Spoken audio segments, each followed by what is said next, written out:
नमस्कार, प्रणाम आप सबके भाई संजय प्रेमी। आज हम और मेरे प्रिय मित्र भूषण जी आज स्टूडियो में उपस्थित हैं। आप यहाँ बैठे हैं, ठीक है। और मेरे मनीष भाई भी उपस्थित हैं। तो हम लोग मस्ती टाइम है, एंजॉय एंटरटेनमेंट और थोड़ा सा एक मतलब मजे जो होता है ना, एक मस्ती टाइम में थोड़ा सा एक गाना आप सबको सुनाना चाहूँगा। मेरे भूषण जी बोले कि संजय भाई एक गाना गाओ। मनीष भाई भी यहाँ उपस्थित हैं, तो एक गाना छठ का। हजूर जूर नारियल, हजूर जूर नारियल तोहे चढ़ाइबो ना, ए छठी मैया तोहे चढ़ाइबो ना, ए छठी मैया दे दे तू ललना, हम दरसनवा करबो ना। जो भी गलती सलती हो तो आप सब सबसे पहले इस वीडियो को देखिए।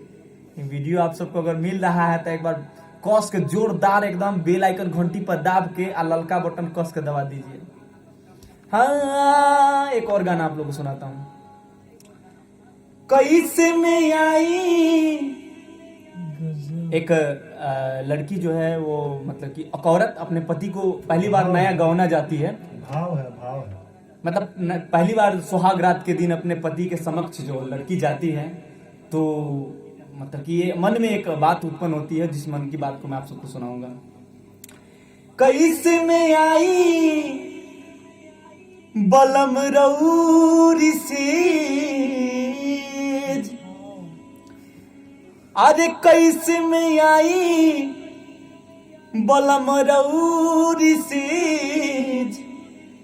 आवत में डर लागेला है। कैसे में आई बलम रऊरी से, आवत में डर लागेला, लागेला डर, लागेला डर लागेला है, लागेला डर, लागेला डर लागेला है।